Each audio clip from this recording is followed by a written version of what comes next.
Assalamualaikum warahmatullahi wabarakatuh. Waalaikumsalam warahmatullahi wabarakatuh. Hari ini insya Allah kita akan mengikuti kajian yang berjudul Membasuh Luka Batin dengan Takoful. Di mana yang akan membawakan kajian ini pemateri adalah seorang yang hebat dan beliau merupakan founder dari komunitas Ibu Hebat. Dan selanjutnya kita akan mendengar pembacaan kalam ilahi yang dibawakan oleh Ukhti Yuis dengan surat Al-Imran 133 sampai 134. Saya persilakan Uti Mela. Baik. A'udzu billahi minasyaitonir rajim. Bismillahirrahmanirrahim. Ya, jazakillah khair Uti Yuis. Semoga yang membaca dan yang mendengarkannya mendapatkan pahala yang sama di sisi Allah Subhanahu wa taala. Sudah Mama Fatur? Kecil tulisannya. Kecil ya? Oke. Oke. Ibu Dini Sumariyanti. Beliau adalah inspirator orang tua hebat. Beliau sudah mengeluarkan 2 buku yaitu Yuk Kejar Jodoh Halalmu dan Happy and Productive Parent.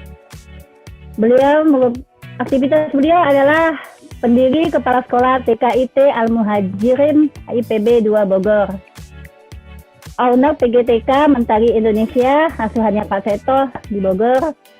Asesor PAUD Badan Akreditasi Nasional STPI Stephen Lisensi Konsultan and Trainer, Academy Trainer, Associated Trainer, Islamic Parenting Trainer, redaksi pelaksana majalah Cermin Wanita Soleha, dan founder komunitas Ibu Hebat.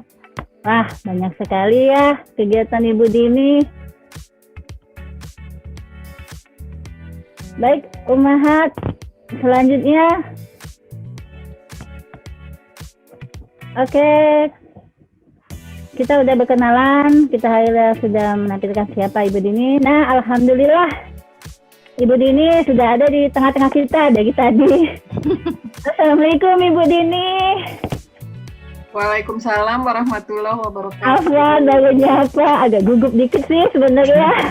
Nah, ini perdana Bu Dini, Mbak Yeni itu perdana. Iya, jadi agak dingin-dingin gitu, dingin-dingin Nyatanya sendiri. saya, jadi saya sekarang di belakang layar.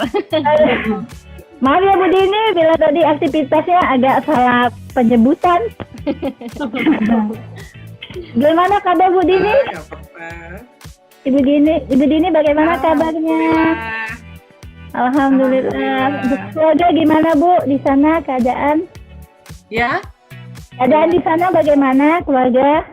alhamdulillah baik. Alhamdulillah. Di sana zona hijau Bu? Apa? Merah, hitam. Wow, Alhamdulillah Ibu. sampai hitam. Ya, semoga Ibu semua dalam lindungan Allah Subhanahu wa taala ya Bu. Amin. Terima kasih banyak Bu. Hari ini kesediaan waktunya untuk berbagi ilmu bersama kami di sini ya Bu. Insyaallah. Amin. Baik Ibu, untuk mempersingkat waktu, saya persilakan Ibu untuk menyampaikan pemaparan materinya Bu selama 50 menit ke depan. Baik. Tafadhol Bu. A'udzubillahi minasyaitonirrajim. Bismillahirrahmanirrahim. Assalamualaikum warahmatullahi wabarakatuh. Waalaikumsalam warahmatullahi wabarakatuh. Alhamdulillahirabbil alamin wassalatu wassalamu ala mursalin sayyidina Muhammad wa ala alihi washabihi ajmain. Amma ba'du. Robbi sholli sodri wa yassiri amri wa hlul 'uqdatam min lisani yafqahu qawli. Rabbana zidna ilman warzuqna fahman. Amin ya rabbal alamin. Alhamdulillah, puji syukur kita panjatkan kehadirat Allah Subhanahu wa taala atas nikmatnya hari ini, senang bisa bertemu dengan ibu-ibu sekalian dari MT Khadijah yang pasti nambah saudara ya. Ini MT-nya di wilayah Jakarta mana ya? Jakarta Barat, Ibu. Jakarta Barat. Oh, Jakarta Barat. Iya. Pastinya di daerah Kalideres. Cengkareng Kalideres ya. Kalideres, betul Bu. Padahal kita dulu sebelum pandemi udah hampir ngisi Iya, sana ya. Sih, iya, hampir Masya Allah itu ketemu mana Ibu. tahu tiba-tiba pandemi jadi Ternyata batal. pandemi jadi akhirnya jadwalnya alhamdulillah Iya. masih tetap bisa Alhamdulillah Online. dari ya lewat online. Online. Alhamdulillah, terima kasih tadi sudah dikenalkan sama Bu Ini, Yeni. ya. Ya, sama Bu Yeni ya. Terima kasih. Jadi saya nggak perlu kenalan lagi ya Ibu-ibu ya. Walaupun banyak salah sebut ya. Banyak banget sekarang udah nggak sebanyak itu gitu. Ah, Kak, jadi tinggal seminggu sekali. Itu pun semua kerjaan sudah dihandle Bu Guru. Tugasnya cuma ngirim-ngirim kegiatan buat anak-anak. Kemudian kalau ngisi-ngisi masih training, alhamdulillah malah lancar ya trainingnya apa aja. Masya Allah. Trainingnya ada training healing communication. Jadi healing communication itu training untuk membantu menghapus luka batin. Ya, yang nanti sedikit Paling berat itu Bu. saya banyak nih luka batinnya nih. kita bahas di materi Tago. Kenapa sih? Dulu saya nggak pernah ngadain training untuk menghapus luka batin. Dulu training saya itu training happy and productive parent. Yaitu happy and productive parent itu saya ininya dari buku ini kelihatan ya. Nah, Iya kan balik kelihatan. ya di situ ya. Ini buku saya, buku yang kedua, buku Happy and Productive Parent. Buku ini saya banyak bercerita bagaimana saya mengasuh keempat anak saya. Jadi anak saya ada 4, terus apa bedanya ngasuhnya gitu ya. Ini putri saya yang pertama itu alhamdulillah belum usia 24 tahun sudah lulus.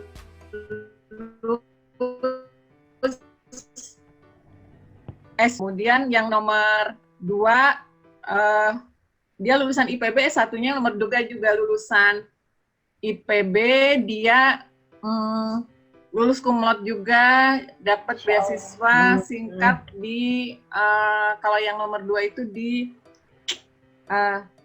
De La Salle University, Filipina. Kemudian yang ketiga, alhamdulillah sekarang masih menempuh S1, jalur beasiswa juga di Al-Azhar Kairo. Yang keempat, di IPB, kemarin baru masuk, itu jalur raport. Jadi saya cerita, di buku saya ini saya banyak membahas tentang bagaimana saya membesarkan anak-anak saya. Mungkin di kepala ibu-ibu, wah enak ya Bu Dini ya, anaknya pinter-pinter gitu ya. Ya mudah banget ya. Pinter-pinter gitu, enak banget. Ya mudah banget Itu mendidik. sekarang ibu-ibu. Dulu putri saya yang pertama ini namanya Askia, panggilannya Askiprut soalnya nyaprut aja. Iya. Kenapa? Dan dia males gaul gitu ya. Padahal dulu di kepala saya itu yang namanya keberhasilan seseorang itu ditentukan oleh 80% itu adalah kecerdasan emosional dan sosial, 20% kecerdasan IQ. Kalau pintarnya pintar yang nomor 1 tuh dari dulu. Nah itu. Tapi nggak gaul, cemberut aja. Yang nomor 2, dulu saya mikir juga tuh yang nomor 1, ntar gimana dia ya kalau udah gede, kalau nggak gaul, kalau cuma modal pinter doang. Yang nomor 2 masuk SD itu belum bisa baca. Boro-boro bisa baca, dia hanya tahu 2 huruf. Masuk SD itu huruf F dan A karena panggilannya Fafa. Bisa juga saya tahu gitu, saya panggil Fatimah Fahrunisa, lumayan 11 huruf. Nah, yang nomor 3 ini terkenal, mau di sekolahan, mau di komplek terkenal. Tukang bikin nangis anak orang. Aduh. Ini ada Hanif, ada yang nangis. Anak laki. Hanif. Ada Hanif, ada yang nangis. Di sekolah, di TK itu, ibu-ibu kan nunggunya biasanya TK saya deket masjid gitu ya. Sebelahan, ibu-ibu nunggunya di masjid. Kalau di TK ada anak yang nangis, ibu-ibu di masjid ngomongnya, paling yang bikin nangis anaknya kepala sekolah. Pernah harus benerin genteng, bukan genteng, Ethernet rumah tetangga, karena saya nggak tahu apa yang dilakukan jagoan saya, genteng dan Eternit rumah tetangga sampai jebol. Subhanallah. Nah, dan Super. itu Bu, suaranya putus, Bu. sampingnya gitu suaranya putus. Saya pelan-pelan ya Bu ya, mungkin masalah Sinyal Sinyal ya. aja sih. Ya, sinyal, Bu. Nah, karena dia sering nangisin anak tetangga, maka saya anak tetangga, teman-teman di sekolah, kalau dia nangisin anak orang, saya nggak minta dia, cuma minta maaf ke temannya, tapi juga minta maaf ke ibunya. Karena lumayan rada mengendalikan. Jadi kalau habis nangisin anak orang, itu tuh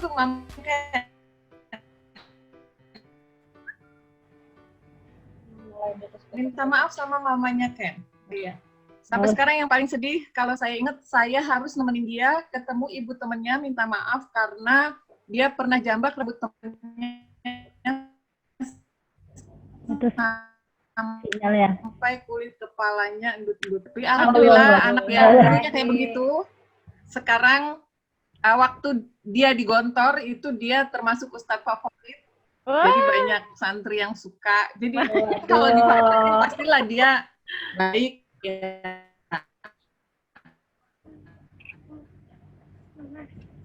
Dan yang dia ulang tahun banyak yang ngasih makanan, brownies, ada es-esan. Saya tanya dari siapa? Dari orang-orang, dari teman-teman, dari ibu yang aku kenal gitu.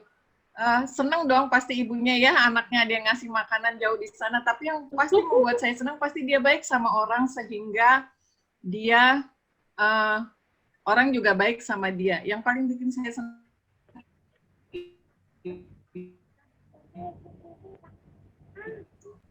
dan sekarang ini masih ngirimin uang buat dia. Insya Allah nggak kekurangan uang, tapi dia di sana kerja, tapi kerjanya itu niatnya dengan untuk membantu orang.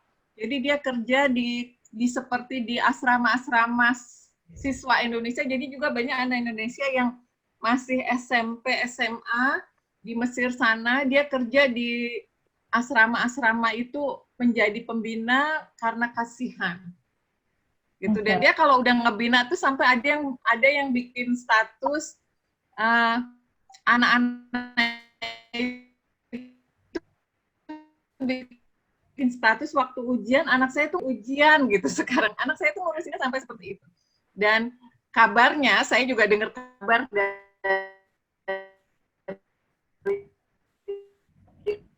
orang tua itu, kabarnya dia termasuk populer di kalangan orang tua siswa di Mesir gitu karena kebaikannya. Itu anak yang dulu kerjaannya nabokin orang. Saya lebih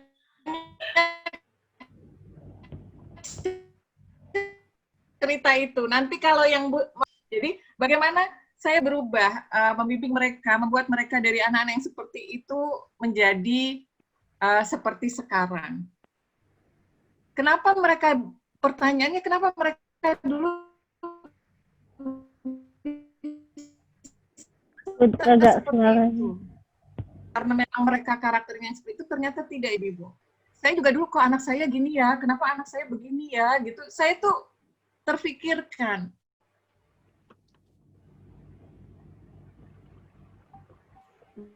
Nah, bersyukur punya suami yang kalau saya penasaran tuh disupport gitu ya. Jadi hobi saya tuh dulu ikut training parenting, seminar parenting.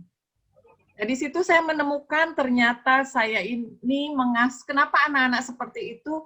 Karena saya mengasuhnya dengan gaya, kalau sekarang mungkin lagi ngetren itu dengan gaya toxic parent. Oh. Ya, ngasih target tapi dengan dimarah-marahin. Atau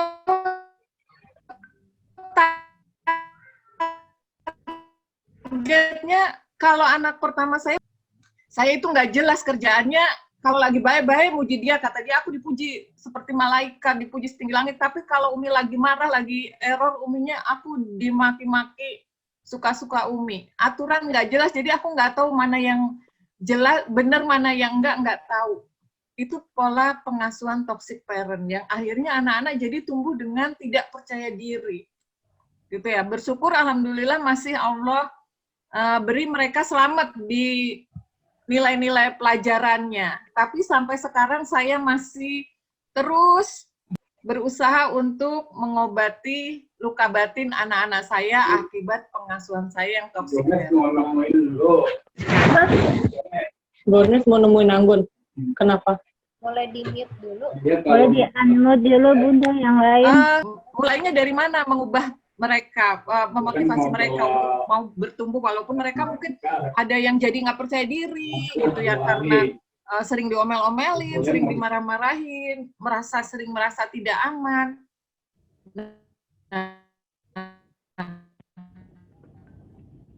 Saya berusaha untuk diri sendiri, gitu. Menyelamatkan diri sendiri gimana? Saya nggak tahu, gitu ya. Banyak ibu-ibu yang nggak tahu kenapa sih dia gampang banget emosi, gitu. Kenapa dia gampang marah? Gitu. Itu yang terjadi pada saya dulu. Mudah-mudahan ibu-ibu di sini enggak. Kayaknya terjadi pada saya, Bu. Nggak ada yang gampang marah gitu ya. Kenapa pada senyum-senyum? Saya Bu.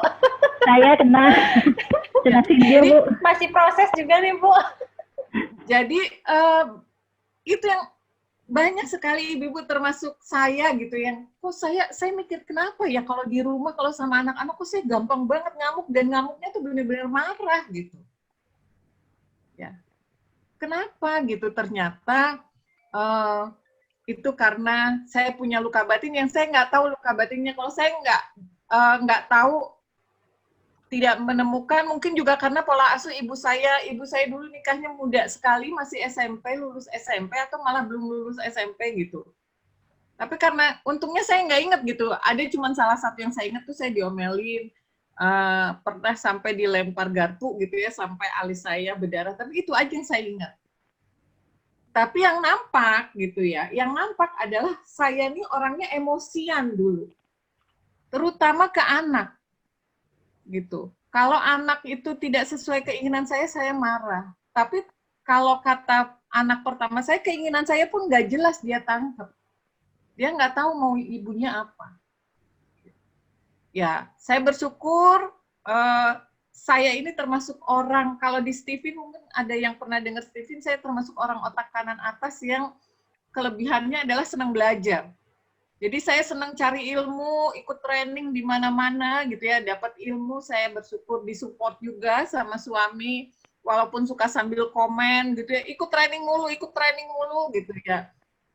Tapi tetap dibolehkan. Nah di situ saya mulai berubah, mulai berusaha untuk, waktu itu sih secara tidak sadar saya menyembuhkan luka batin saya sendiri dengan kekuatan yang saya punya.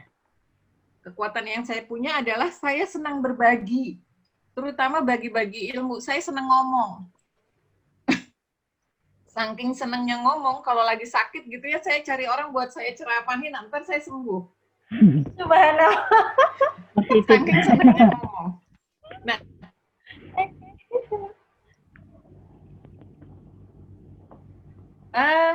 di situ ketika saya dapat, saya berbagi, saya bisa terus memperbaiki diri saya.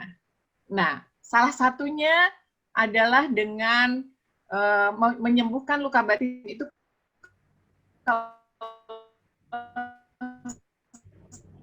saya dengan berbagi. Saya memulai diri saya untuk menjadi ibu yang happy. Setelah saya jadi ibu yang happy, lalu saya jadi produktif. Dalam arti kata produktif itu bisa mendidik anak dengan cara yang lebih baik.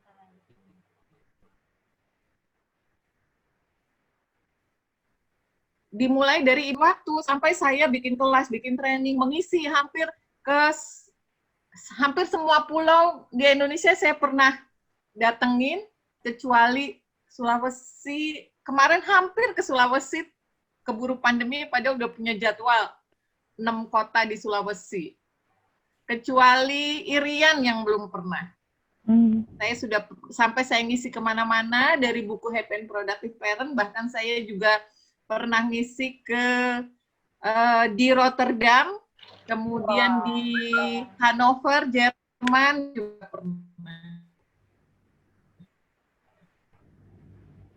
Dari buku Happy and Productive, saya berbagi ilmu Happy and Productive Parent, bahkan sampai trainingnya, itu saya menemukan banyak ibu-ibu yang sudah punya ilmunya, tapi kok belum bisa berubah menjadi ibu yang bahagia, kok susah banget. Nah, di situ saya menemukan ternyata banyak ibu-ibu yang masih memiliki luka batin.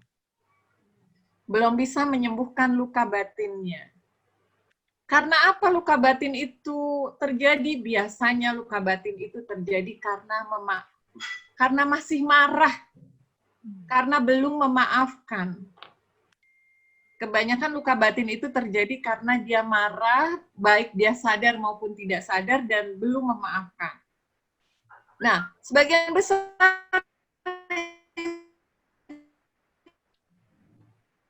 itu biasanya marahnya kepada orang sekarang pengasuhannya metodenya toxic parent.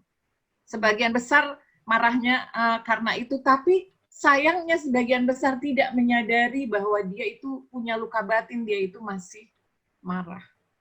Gitu. Nah, ada lagi marah ke orang lain. Kalau ke orang lain masih bisa kedetek sama kita. Kalau marahnya ke orang lain itu, aku marah sama si A gitu. Ya. Lalu ada yang pokoknya gue nggak ridho. Marah sama si A, nyakitin banget, nggak ridho dunia akhirat gitu misalnya. Ada yang Ngeri. ngeri ya kalau yang sebenarnya. Kalau yang seperti itu harusnya memaafkan. Nah, itu akan membantu menyembuhkan luka batin, menjadi pribadi yang lebih baik, termasuk lebih baik ke anak-anak, nanti kaitannya ke pengasuhan. Nah, ibu-ibu, lalu apa ini tagoful? Nah, tagoful ini levelnya lebih atas daripada memaafkan. Jadi kalau yang masih ada rasa, ntar nggak gue maafin, pokoknya nggak mau maafin, dunia akhirat nggak mau maafin, nah ini harus berusaha untuk menerima dulu, untuk memaafkan. Kalau hari ini saya ngebahas nih level yang di atas memaafkan, yaitu tagoful kalau dalam Islam. Atau menyembuhkan, tagoful ini sebenarnya proses menyembuhkan luka batin. Apa sih tagoful? Gitu ya nih di sini. Tagoful itu adalah bukan hanya memaafkan, tetapi sampai berusaha untuk melupakan kesalahan orang lain. Nah, dan tagoful ini menurut Imam Hasan Al-Basri adalah akhlak yang mulia. Jadi bukan kalau belum memaafkan levelnya di bawah tagoful.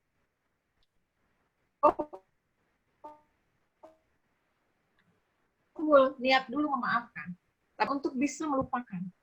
Ini levelnya udah di atas. Kenapa mesti memaafkan lalu naikin levelnya menjadi tagoful? Karena tidaklah seseorang memaafkan kecuali Allah akan menambah kemuliaannya. Jadi kalau orang maafin itu, orang yang mulia itu yang mau memaafkan, mau diminta, nggak mau diminta. Kok enak ya Bu Dini, dia yang bikin salah, dia bikin saya sakit hati, terus saya suruh maafin, bahkan dia tanpa minta. Yes, karena kita mau menjadi orang yang mulia. Ya Bu. Kalau ibu-ibu ingin menjadi orang yang mulia, maka dia minta maaf atau tidak minta maaf, kita memaafkan karena kita targetnya jadi orang yang mulia. Lanjut. Kalau tagoful tadi di atas memaafkan berarti lebih mulia. Merupakan kesalahan orang lain adalah sifat orang yang mulia. Lebih mulia lagi karena kenapa? Manusia tak ada yang lepas dari kesalahan dan dosa. Ya nggak ibu-ibu? Ya kan? Nggak ada manusia yang lepas dari kesalahan dan dosa. Maka kalau kita ini jadi orang yang perhatikan kesalahan orang lain, sesungguhnya ini kita akan capek sendiri, akan lelah sendiri kalau fokus kita adalah memperhatikan kesalahan orang lain. Dan orang yang berakal sehat dan orang yang cerdas itu nggak akan mau, dia nggak akan sudi ngitung-ngitung kesalahan orang lain, tetangganya atau temennya. Jadi orang-orang yang ngitung-ngitung kesalahan orang lain. Kemarin tuh dia nyakitin gue gini ya. Nah, waktu dulu dia gini tuh. Waktu kemarin dia gini. Nah, itu sesungguhnya adalah bukan orang yang cerdas. Capek sendiri. Gitu. Ya. Nah, melupakan kesalahan orang lain adalah ini pernyataan bukan saya yang menyatakan ya Ibu ya, yang tadi saya bacakan. Itu adalah pernyataannya Imam Ibnul Jauzi. Orang yang cerdas adalah orang yang tidak menghitung-hitung kesalahan saudaranya, tetangganya, temannya, atau keluarganya. Jadi kalau ada yang pintar ngitung salahnya orang, berarti dia bukan orang yang cerdas menurut Imam Al-Jauzi. Nah, kalau menurut Imam Ahmad, 9/10 akhlak yang baik itu ada pada tagoful. Jadi tagoful itu orang yang berakhlak baik.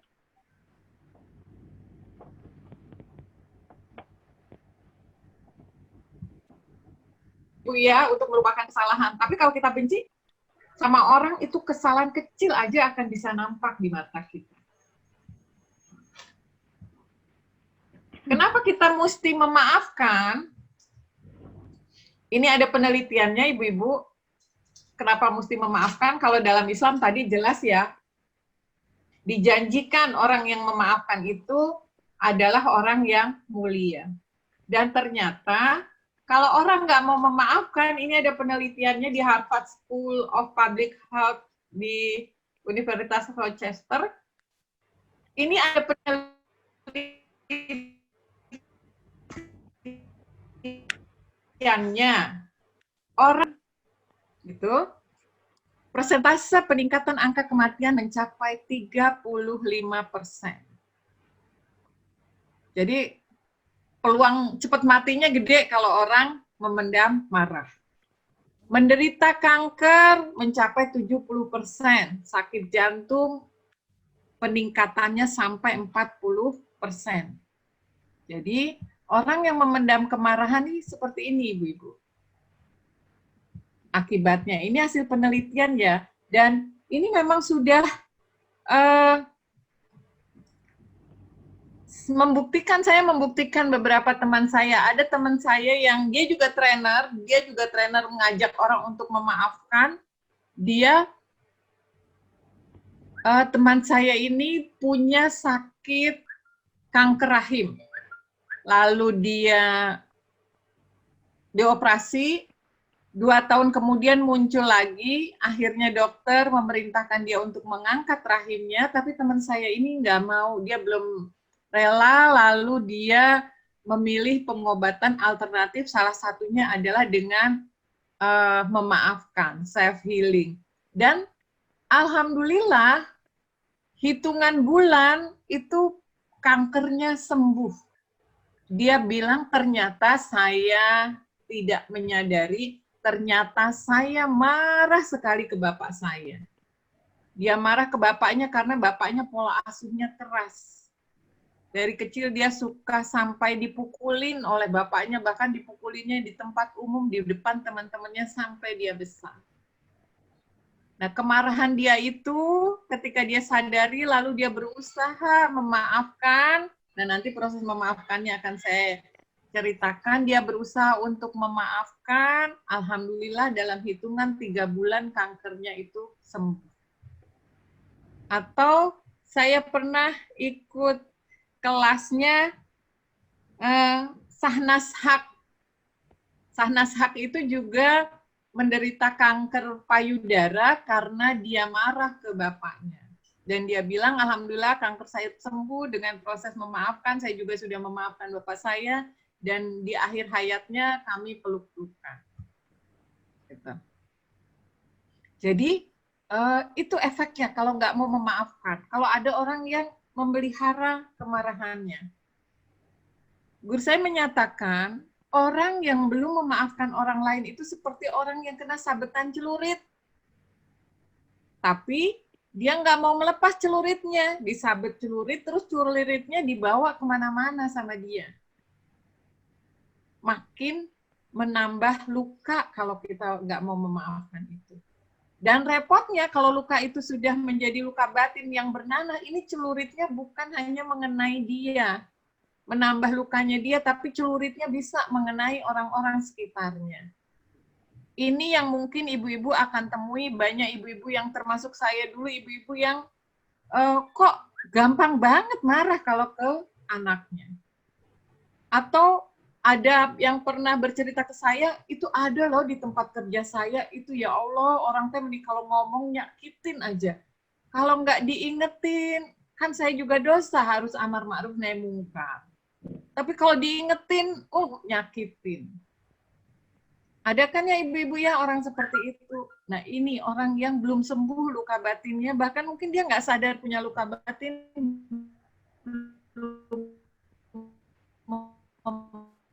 memaafkan.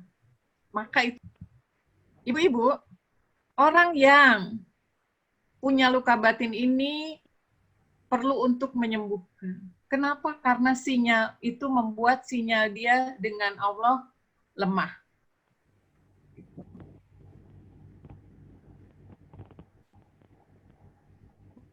Membuat sinyal dia dengan Allah, orang itu tidak mau memaafkan orang lain.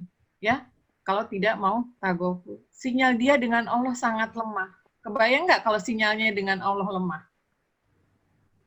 Iya, hari ini aja nih ya, saya juga diingetin. Putus-putus, Bu, sinyalnya lemah, Bu. Iya. Lemah. Putus-putus. Nyampainya susah. Gimana kalau kita sama Allah sinyal kita lemah?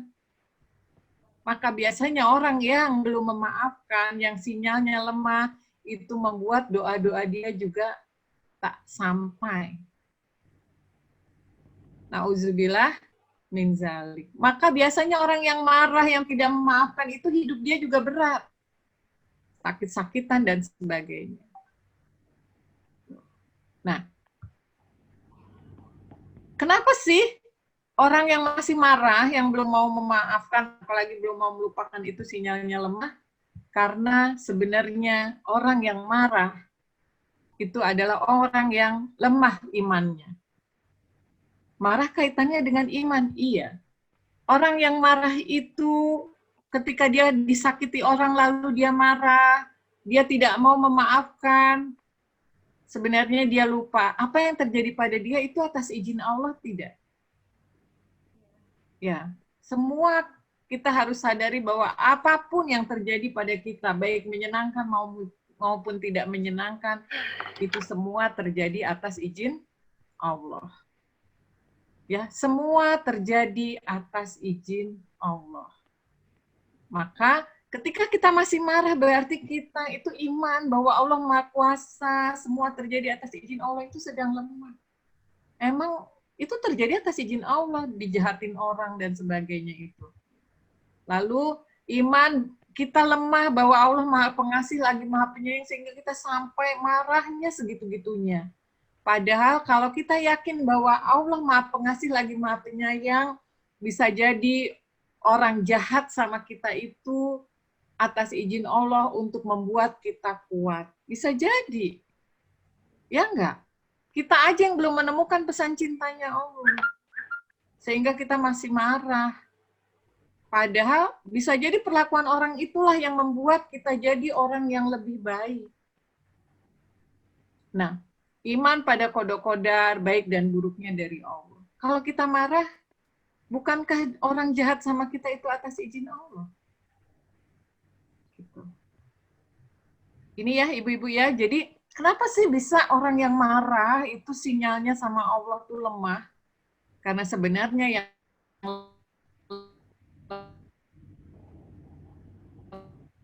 lemah adalah iman dia. Allah Maha Kuasa, semua terjadi atas izin Allah, bahwa Allah Maha Pengasih lagi Maha Penyayang. Yang terjadi itu adalah yang terbaik buat kita. Hanya kita saat ini belum menemukan pesan cintanya Allah. Iman pada kode dan kodar, baik dan buruknya dari Allah. Tuh. Dan Allah mengatur itu semua. Nah, ibu-ibu, maka yuk kita memaafkan supaya kita menjadi nafsul mutmainnah. menjadi jiwa-jiwa yang tenang. Jadi kita memaafkan itu sebenarnya untuk diri kita sendiri, bukan buat orang lain. Ya, untuk diri kita sendiri supaya kita bisa menjadi jiwa-jiwa yang tenang. Karena kalau orang marah pasti jiwanya nggak tenang. Dan jiwa-jiwa yang tenang ini nanti yang Allah akan panggil. Ya ayuhan nafsul mutmainnah. Duhai jiwa-jiwa yang tenang. Yang dipanggil itu jiwa-jiwa yang tenang. Irji'i ila rabbiki radiyatan mardiyah. Disuruh masuk ke surganya Allah. Dan Allah ridho pada kita dan kita ridho pada Allah. Gitu. Ya, dan orang-orang ini adalah orang-orang yang akan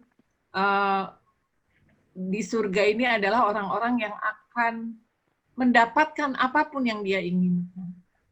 Nah, di dunia kita berlatih untuk menjadi jiwa-jiwa yang tenang. Ya, di dunia kita berlatih untuk menjadi jiwa-jiwa yang tenang, sehingga kalau jiwa kita tenang, iman kita kuat, sinyal kita dengan Allah kuat, insya Allah doa-doa kita akan Allah kabulkan. Dimulai dari ini, memaafkan. Ya, inilah nafsul mutmainnah. Ini yang Allah janjikan. Doanya dikabulkan dan dapat jaminan surga. Kalau orang yang masih marah, sebenarnya dia itu adalah orang yang sombong. Itu yang lupa bahwa semua itu terjadi atas izin Allah. Ya. Apa aja nih ciri nafsul mutmainnah? Salah satunya adalah tak punya kemelekatan. Apa tuh kemelekatan? Jadi ibu-ibu, oke, saya lewat aja ya ini ya. Nah, ibu-ibu, apa sih kemelekatan itu? Jadi gini, ribuan tahun yang lalu, Allah itu sebenarnya sudah menciptakan nafs kita, sudah menciptakan jiwa-jiwa kita. Lalu, kalau ketika saya mulai terbentuk, gitu ya, jadi 53 tahun yang lalu itu mulai di perut ibu saya. Allah beri saya badan, kemudian Allah beri nafsu, Allah beri ego, Allah beri otak, itu yang menempel. Kemudian saya lahir, Allah beri saya orang tua, kemudian Allah beri saya kepintaran dengan bertambahnya belajar, lalu kemudian Allah beri suami, Allah beri anak, beri saudara, dan sebagainya. Nah, yang namanya nggak punya kemelekatan itu nafsul mutmainnah itu yang kayak dulu. Jadi kalau misalnya diambil salah satunya, itu kita slow aja kalau udah nggak punya kemelekatan. Slow, jadi karena luka batin biasanya juga salah satu penyebabnya misalnya kehilangan orang tua. Ya sedih, tapi ya sudah, ini orang itu kan bukan punya saya, cuman Allah titipin. Kehilangan anak, mungkin kehilangan pasangan, termasuk kehilangan harta. Nah, pada pembahasan Taghoful ini, kemelekatan ini ada di mana? Di ego kita. Di ego kita. Jadi saya pernah gini, contohnya gini, saya pernah ya, saya ikut training, terus saya bilang tuh ke trainernya, saya sudah memaafkan seseorang. Ya, saya sudah memaafkan seseorang karena waktu itu saya bilang langsung ke dia, saya marah sama kamu karena perbuatan kamu yang begini. Tapi saya nggak mau jadi orang yang tidak bertumbuh, nggak mau jadi orang yang tidak Allah kabulkan doanya ke saya karena sinyal saya dengan Allah lemah. Lalu bilang, saya memaafkan kamu. Saya sampaikan itu langsung, padahal dia nggak minta maaf. Yang tadinya saya marah. Lalu saya tanya, tapi kok saya masih ya, bawaannya kalau ngelihat dia kok saya masih meriang ya. Bawaannya kalau ngelihat status dia yang bagus-bagus tuh saya bete ya, jadi bad mood ya. Nah ini berarti kata guru saya, berarti belum itu. Belum sampai level Taghoful, maafinnya tuh baru maafin di mulut. Belum sampai di hati, belum sampai di pikiran bawah sadar. Lalu gimana caranya gitu. Nah itu saya tuh langsung ditanya, ya abis orangnya ngeselin kali ya gini. Terus ditanya sama guru saya, kenapa Bu Dini sampai marah banget sama dia? Karena waktu itu TK saya sedang bermasalah dengan yayasan, kemudian saya harus pindah, nggak punya gedung, lalu dapat gedung yang jelek gitu ya, dan sahabat saya ini yang dulu sering saya tolongin tiba-tiba dia sedang jadi pengelola sebuah sekolah yang besar, dia ngajak-ngajakin murid saya untuk pindah gitu ya, dia mengajak guru yang bagus punya saya untuk pindah. Itu saya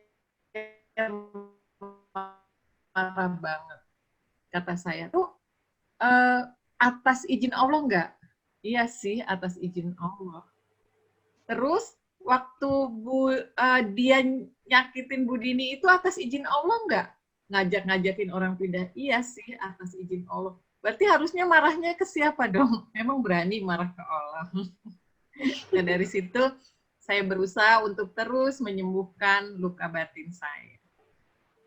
Ya, karena rugi kalau kita masih punya kemelekatan. Jadi kalau kasus saya ini kemelekatannya di mana? Di ego saya. Gitu. Ya, kemelekatannya di ego saya.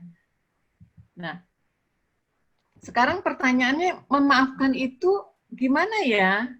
Oke, Ibu-Ibu, boleh jawabnya di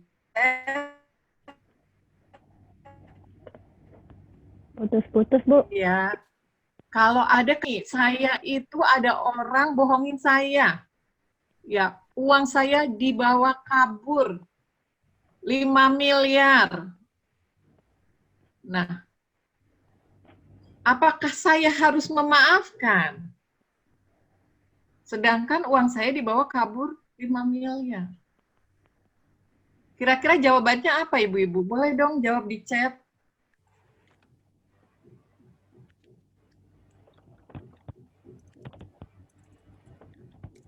Ditunggu nih, 3 orang aja ngejawab di chat. Saya lanjut. Apakah kalau ada yang seperti atau mau yang langsung jawab? Oke, susah bisa, Bu, Bu. maafinnya, kata Bu Mela. Berat, Bu. Gak mau maafin sebelum dengar kuliah ini sih, Bu. Hehehe. Jadi setelah dengar mau memaafkan nggak, Bu? Bismillah, Bu. Perlahan. Oke. Uang saya dibawa kabur ratusan juta aja rasanya udah berat banget, Bu. Oke. Waduh. Berarti sebenarnya kita harusnya memaafkan nggak, Bu? Iya sih. Seharusnya Kalau udah iya. dengar hari ini harusnya memaafkan ya, Bu. Harusnya iya. Berat. Nah, Ibu-ibu, kalau sudah ketika saya jawab memaafkan, harus memaafkan ya, Bu. Terus oke lah. Nah, ini kejar, tanya, tuntaskan, maafkan. Yes, sepakat Bu Ismi. Memaafkan iya, tetapi memaafkan itu bukan berarti menghilangkan proses hukumnya. Memaafkan itu untuk kita, memaafkan itu yang bagaimana nanti kita bahas. Jadi maafinnya untuk kita. Tetapi kejar, tuntasin, tagih terus. Kalau kita sudah memaafkan, nggak bakal emosi. Udah nagih, nggak dapet, belum atas izin Allah belum dapet. Ya, nah, sepakat Bu Ismi, Bu Nur Hayati, usaha mah keras dulu. Memaafkan harus di depan, karena memaafkan itu hubungan kita sama Allah, supaya sinyal kita sama Allah kuat. Kemudian bukan berarti memaafkan itu ngediemin. Enggak. Atau dipendem, udah pokoknya saya sih maafin, tapi saya nggak mau ketemu gitu. Itu juga belum memaafkan. Kalau mau menenangkan diri, oke, tapi belum sampai level memaafkan. Ntar marahnya tidak memaafkan. Memaklumi kesalahan itu juga tidak memaafkan. Yang namanya salah juga harus diamar ma'rufin nahi mungkar, diingetin. Kalau ada yang melakukan kesalahan, kita nggak ngingetin, dimaafin tapi nggak ngingetin, enggak. Apalagi menghilangkan proses hukum. Oke, sampai di sini bisa dipahami Ibu-Ibu bahwa memaafkan itu untuk kita. Tetapi bukan berarti didiemin, bukan berarti enggak diingetin atau dihilangkan proses hukumnya. Sepakat ya? Nah, terus gimana dong caranya memaafkan supaya bisa sampai level tagofur? Caranya gampang. Supaya nggak sebel, caranya gampang, Bu Nina. Caranya dengan nira. Apa itu nira? Yang pertama adalah niat. Niat, ya Allah saya pengen memaafkan. Niat, ya Allah saya pengen sembuh dari luka batin. Niat, ya Allah bantu saya pengen kuat sinyal saya denganmu. Yang pertama niat. Kalau belum niat, susah berikutnya. Maka kalau ada orang yang marah banget, kasih tahu dulu tadi yang di atas yang saya sampaikan. Supaya dia juga punya niat. Ibu-ibu di sini kan juga gitu ya jawabnya. Dulu sih nggak akan saya maafin, Bu, sebelum materi ini. Gitu kan. Normal ya, Bu. Makanya munculkan dulu kebutuhan untuk memaafkan. Karena memaafkan itu bukan buat siapa-siapa, buat kita. Saya banyak ketemu orang-orang yang sampai sakit fisik karena tidak memaafkan. Karena marah. Rugi sendiri kan? Kemudian setelah niat, I-nya adalah iman. Ridho, R-nya ridho, A-nya action. Tadi niat sudah saya bahas ya. Loh kok langsung action? Oke, saya bahas. Niat sudah ya Bu ya, diniatkan. Ya Allah, saya pengen memaafkan dia. Ya Allah, beneran saya pengen bantu saya. Karena marah itu termasuk penyakit hati.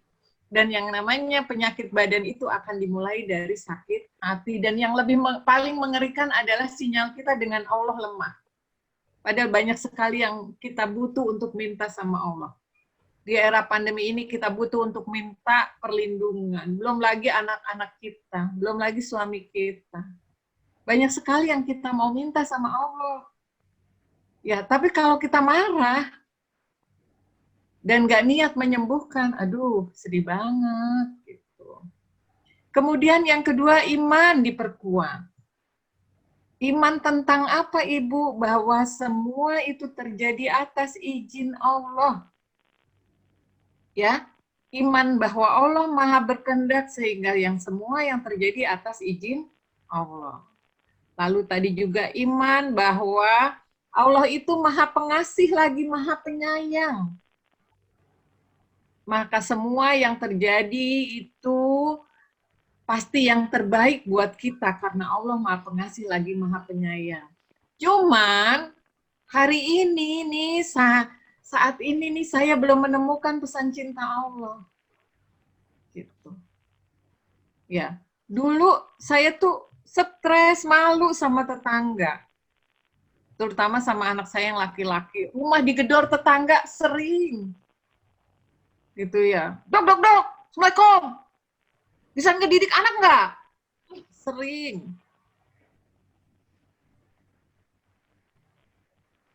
Iman.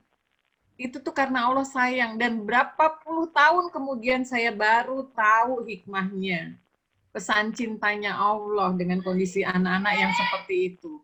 Yaitu bahwa saya disuruh belajar sama Allah. Kalau dulu anak saya baik-baik aja mungkin saya nggak akan seperti sekarang. Bisa ngisi parenting ke seluruh Indonesia. Bahkan sampai ke Eropa. Belum tentu. Gitu. Iman bahwa apapun yang terjadi pada saya, orang jahatin saya itu semua atas izin Allah. Dan itu yang terbaik buat saya, cuman hari ini saya belum tahu.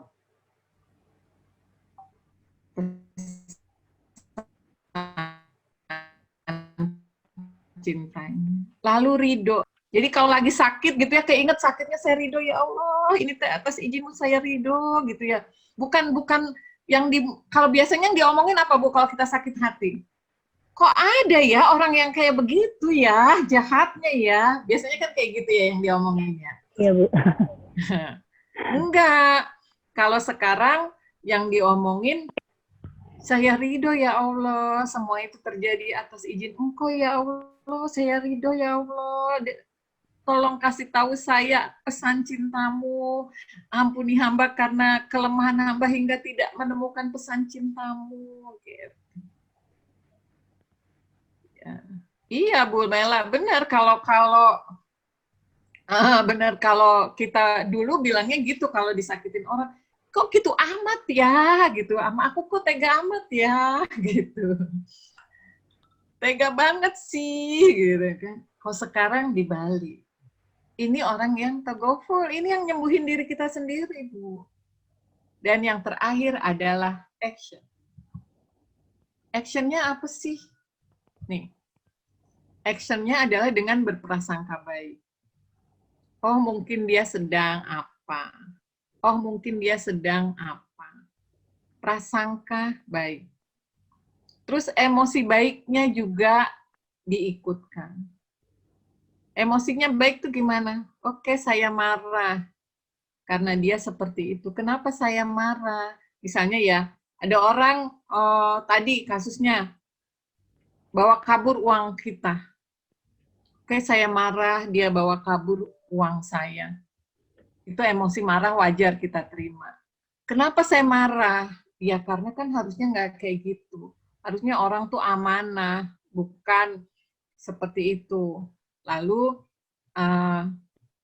wajar saya marah karena saya punya nilai bahwa orang nggak seperti itu. Keren ya saya ya, Allah tanamkan nilai value ke diri saya bahwa harusnya orang tuh nggak kayak begitu. Oke, saya nggak akan seperti itu. Itu emosi baik. Lalu kata-kata baik diobrolin, terus itu diomongin ke diri sendiri juga diobrolin sama Allah.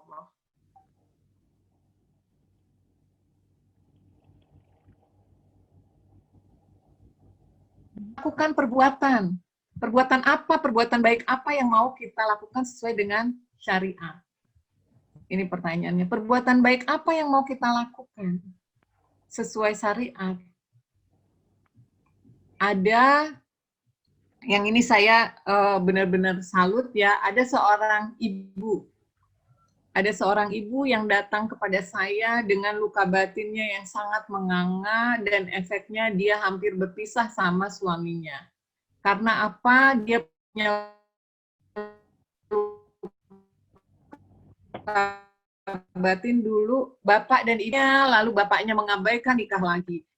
Hidupnya susah dengan ibunya yang punya warung kecil, kemudian ibunya meninggal.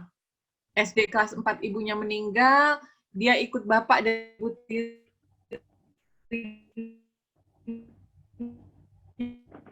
sia-sia sampai dia bebas tes ke IPB.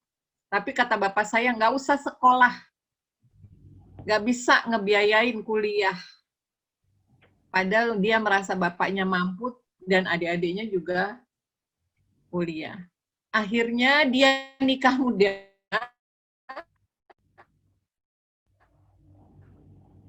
Dengan suaminya, dia dikuliahin. Pas saat dia menikah, suaminya sudah cukup umur, sudah mapan, sehingga bisa mulai kuliah.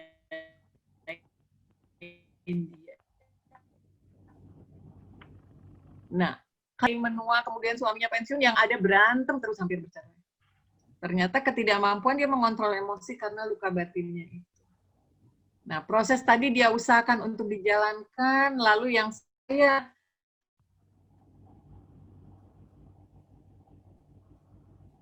anggap dia keren adalah saya tanya perbuatan baik apa yang mau ibu lakukan supaya bisa menyembuhkan luka batin ibu. Kata beliau, saya akan mengumrohkan bapak saya dan ibu tiri saya. Padahal dulu disia-sia. Lalu dia cerita lagi, kok masih aja ganjelan. Saya mau mengumrohkan kakek dan nenek dari ibu tiri dia karena kakek nenek kandung udah nggak ada. Itu beliau seorang notaris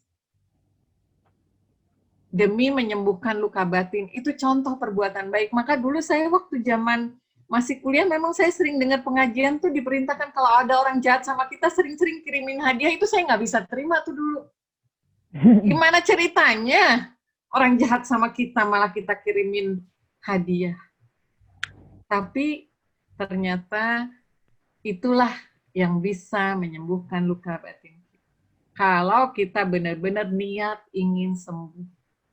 Apalagi setelah kita tahu kalau kita marah, itu sinyal kita sama Allah sangat lemah. Nah, itu ibu-ibu, jadi gimana untuk mencapai level tagoful? Yaitu niat pengen sembuh. Kemudian imannya diperkuat terus, ya Allah ini yang terbaik ya Allah, ini yang terbaik dari Engkau ya Allah, kuatkan hamba ya Allah, gitu ya. Karena sebenarnya semua orang akan Allah beri cobaan, cuman kan nggak semua orang cerita-cerita cobaannya ya, gitu. Jadi semua orang yang hidup itu selama dia masih Allah beri nafas akan Allah sertakan dengan cobaan. Oke. Ketika orang diberi cobaan, kita kuatkan iman kita dengan ya Allah saya ridho ya Allah gitu, dan janji Allah ini yang terbaik dari Engkau, karena kita tahu Allah mengatakan bahwa tidaklah aku akan mencintai suatu kaum sehingga aku akan memberikan ujian kepada dia. Ujian itu bentuk cintanya Allah. Terima kasih Engkau telah mencintai aku ya Allah. Beri aku kekuatan untuk menghadapi ujian ini sehingga tidak terpleset, sehingga terus berjalan. Itu obrolan itu mesti sering. Ya, iman, kemudian ridho, diomongin terus dalam action kita, lalu melakukan perbuatan baik. Nah terus nih, Ibu Nur Hayati, sudah coba kirim hadiah Bu? Tapi kok lihat statusnya masih. Ya, nah kasus saya tadi, orang sahabat saya itu yang saya punya luka batin, yang kalau saya ngelihat status dia itu masih ngerusak mood saya, sampai saya blokir, itu akhirnya pindah jauh ke luar negeri. Tapi saya masih saya terus minta sama Allah, ya Allah, jadikan saya ini orang yang bersih hati ya Allah, sembuhkan luka batin saya nggak mau ya Allah, jadi orang yang kotor hatinya, saya nggak mau sinyal saya dengan Engkau lewat. Saya minta sama Allah untuk Allah sembuhkan. Tapi saya nggak tahu gimana caranya, orang udah beda benua gitu ya. Nah, suatu kali saya berkesempatan ke negara yang dia tinggali. Bukan nengokin dia, nengokin anak saya, dan saya nggak nengok-nengok dia, nggak nyapa dia sama sekali. Ternyata dia tahu saya ada di negeri tersebut, lalu dia menyapa saya. Hei Din, kamu lagi di sini ya, mampir dong, gitu ya. Karena disapa, akhirnya saya mampir ke rumahnya.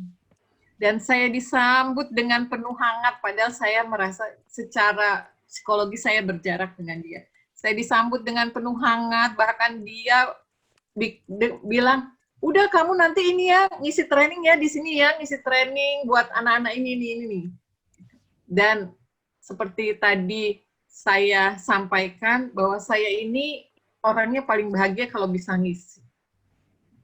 Dan ketika saya sudah selesai ngisi di komunitasnya dia, itu langsung, Masya Allah, luka batin saya hilang. Sekarang saya ngelihat status dia mah biasa-biasa aja. Udah nggak nyesek lagi. Alhamdulillah dari niat saya, gitu ya, saya minta sama Allah, Allah bersihkan luka batin saya. Dan action saya karena dia jauh, perbuatan baik apa yang mau saya lakukan pada waktu itu, yaitu perbuatan baiknya yang ngajarin orang untuk memaafkan, padahal saya masih belum bisa. Bukan berarti saya belum bisa menyembuhkan luka batin saya itu terus saya berhenti, tidak. Tapi malah saya ajarin, itu action saya.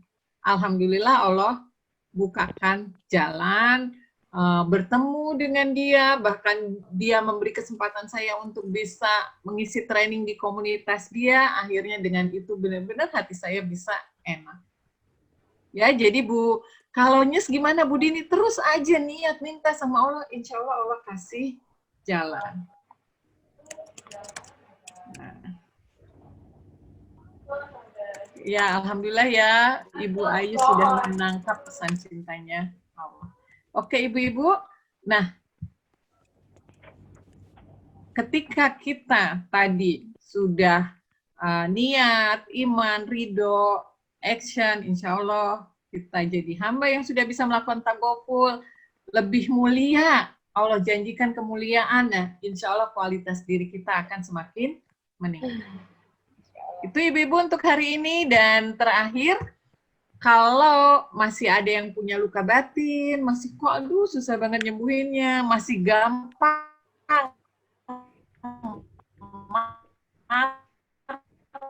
masih susah untuk ikut kelas Be Happy and Productive Mom with Healing Communication. Jadi kelas ini khusus nanti 2 hari itu bahas tentang bagaimana menyembuhkan luka batin.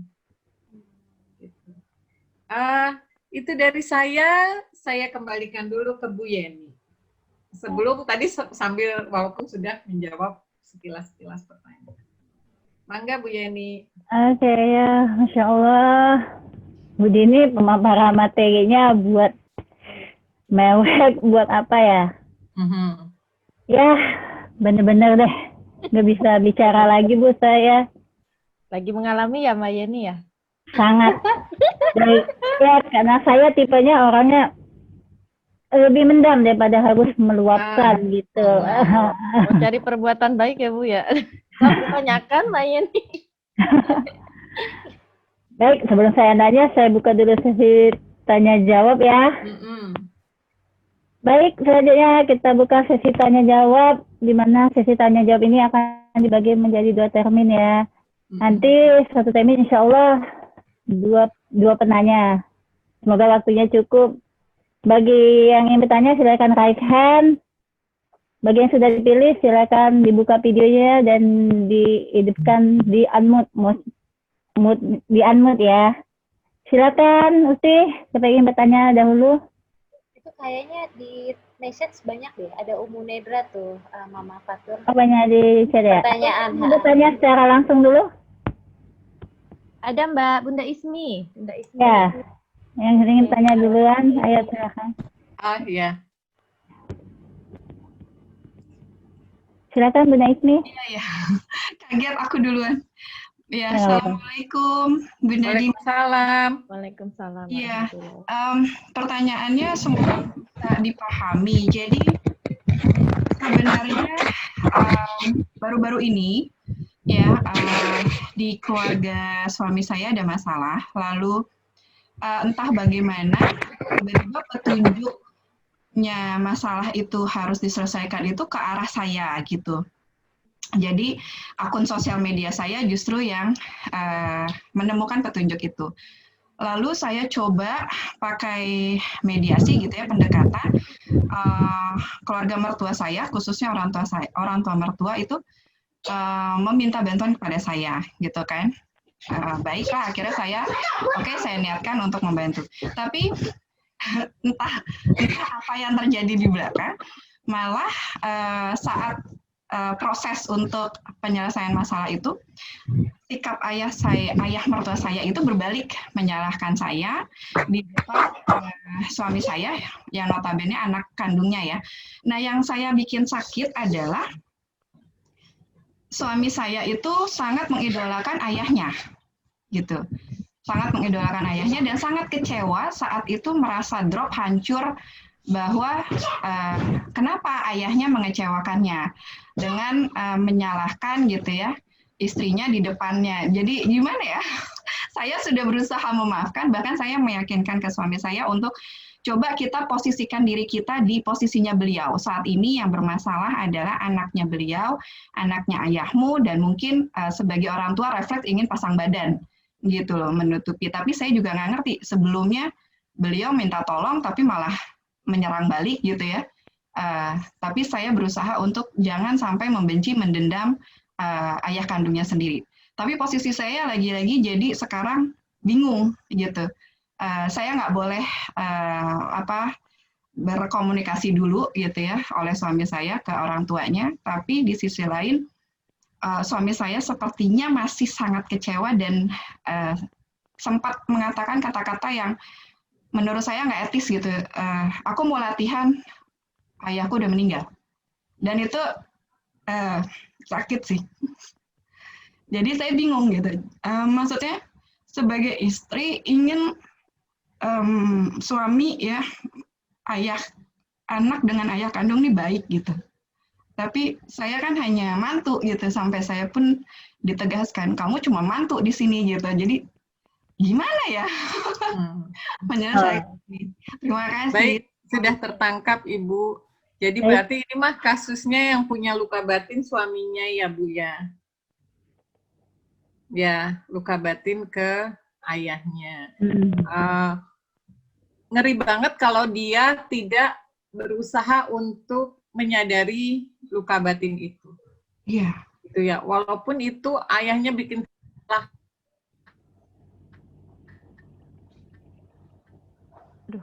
Sebesar apapun, bahkan jika orang ya, jadi marah ke orang tua itu nggak akan ada baiknya sama sekali buat kita. Itu yang harus dimunculkan kesadaran. Maka sembuhin dulu luka batin itu, munculkan kesadaran, bikin sinyal dia lemot sama Allah, melukai diri dia sendiri, dan sebagainya. Seburuk apapun, nah kalau nanti kita di kelas healing communication itu nanti akan dilatih, Bu. Latihannya mulainya prosesnya gini, nanti ibu-ibu kalau yang kasus-kasus kayak gini nih ya Bu ya, caranya itu diajarkan untuk yang pasti niat, kemudian setelah harus kuat dulu niatnya. Itu harus kuat dulu niatnya untuk nyembuhin luka batin, untuk nggak mau sinyalnya lemot sama Allah, untuk nggak mau nanti dia kena penyakit macam-macam. Itu dulu yang harus disadarkan. Ya, seperti saya hari ini prosesnya menyadarkan ke ibu-ibu, sampai ibu-ibu bilang, ya kalau sebelum ikut training ini sih, ikut kelas ini nggak bakal saya maafin. Nah, setelah ikut kelas ini ya udah emang harus memaafkan gitu. Itu dulu yang prosesnya mesti ditanamkan kesadaran bahwa rugi jadi orang yang marah. Apalagi marahnya ke orang tua kandung. Iya. Nah, itu yang ibu perlu ini kan. Nah, prosesnya setelah itu, setelah dia berniat, maka imannya ditumbuhkan. Imannya ditumbuhkan, disadarkan bahwa semua itu tuh orang tua kayak gitu tuh atas izin Allah dan sebagainya. Itu prosesnya tadi sama. Kemudian tapi kalau nanti di kelas healing itu step by stepnya setelah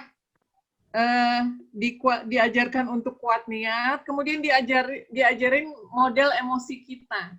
Kita nih emosinya tipe orang yang gimana sih? Yang mendem atau yang ngelepas? Kalau mendem bagaimana? Kalau ngelepas bagaimana? Itu kita akan bahas seperti itu. Kemudian selain mengenali emosi, mengenali juga itu tuh di dalam kuasa kita atau di luar kuasa kita.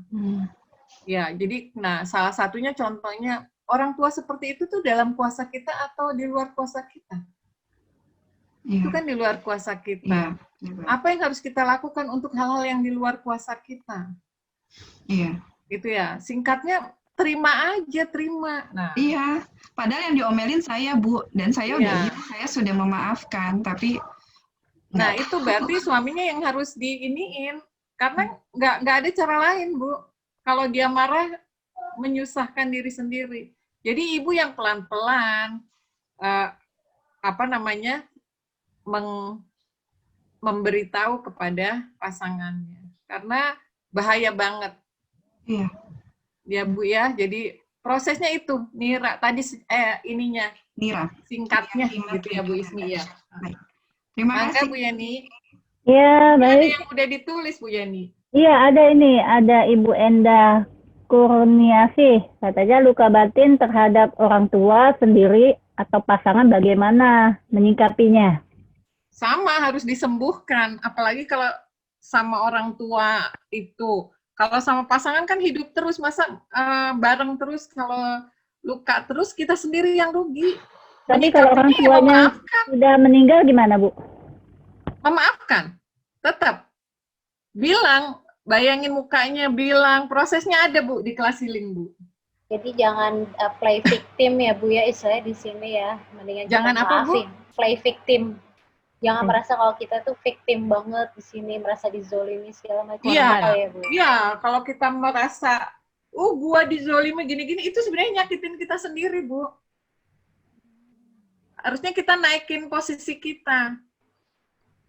Gitu. Oh, kasihan nanti kita kalau terbiasa nyembuhin diri kita, Bu. Kalau kita terbiasa seperti itu, kita tuh jatuhnya sama orang yang jahat sama kita tuh jadi kasihan. Gitu, malah jadi ngedoain, kasihan, gitu, Bu. Ini yang mesti dilatih. Jadi mensikapi ke orang tua ya memaafkan. Ada teman saya, Bu, iya benar, Mbak, itu sampai pada sakit fisik, sakit kanker dan sebagainya. Nanti sore ini setelah ini saya akan bersama teman-teman ngisi healing communication, teman-teman survivor sehat. Sahabat survivor sehat itu isinya ibu-ibu yang pernah stroke, ibu yang sakit jantung, sakit kanker dan sebagainya. Gitu. Salah satu caranya adalah dengan nyembuhin luka batin, karena kebanyakan orang yang sakit kayak gitu tuh emang luka batinnya banyak banget. Gitu. Nah, kita jangan sampai kita pelihara. Gitu. Ayo cepet disembuhin supaya jadi orang yang mulia. Kok masih rasanya nggak enak ya, Bu, udah maafin, udah ini terus, karena namanya luka itu kan di luar aja, sakit yang di luar tuh, sakit fisik aja yang kelihatan sembuhnya beda-beda kan, Ibu-ibu? Ya. Dan biasanya juga kalau pas mau nyembuhin itu ngungkapinnya itu bisa jadi sakit banget. Nginget-nginget kesalahan orang tua, kesalahan pasangan itu bikin sakit. Ya kayak kita punya luka udah sampai borok di luar. Sama dokter mau disembuhin kan diorek-orek dulu tuh, Nana. Sakit banget. Iya. Gitu. Tapi kalau nggak digituin nggak sembuh-sembuh nanti. Akan memberatkan hidup kita sendiri.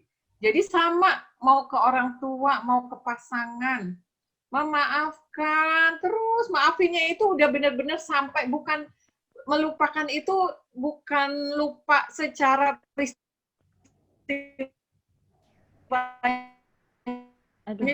jadi lupa, gitu-gitu. Yang penting adalah rasanya. Kalau sekarang kalau ngelihat ingat peristiwa itu tuh, misalnya Bu Ismu waktu diomel-omelin, kalau ingat tuh, aduh sampai sekarang masih nyesek gitu ya. Nanti tuh kalau udah memaafkan yang kita terus prosesnya sampai tagoful itu udah nggak ada rasa, ketemu bapak mertua juga udah santai.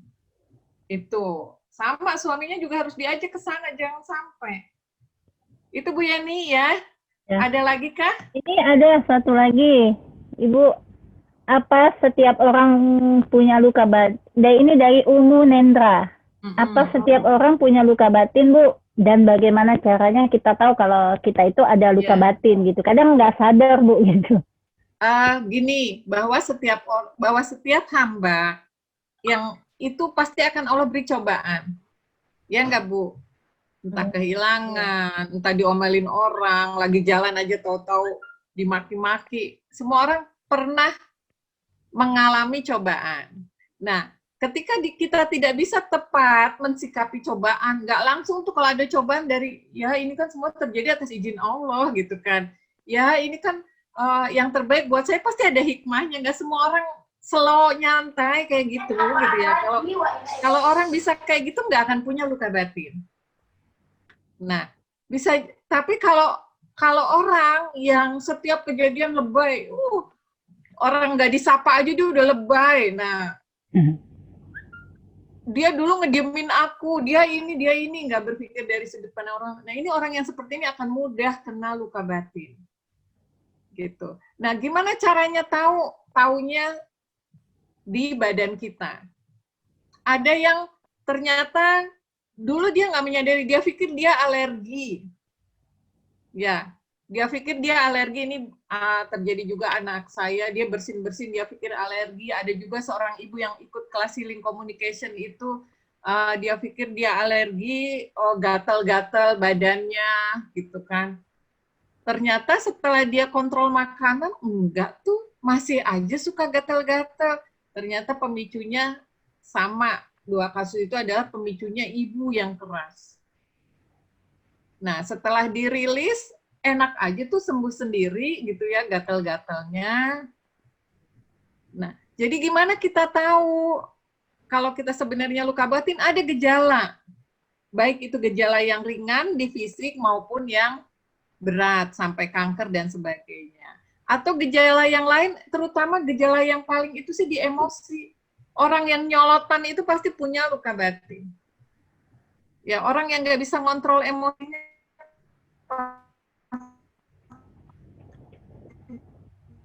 punya luka batin. Sembuhkan.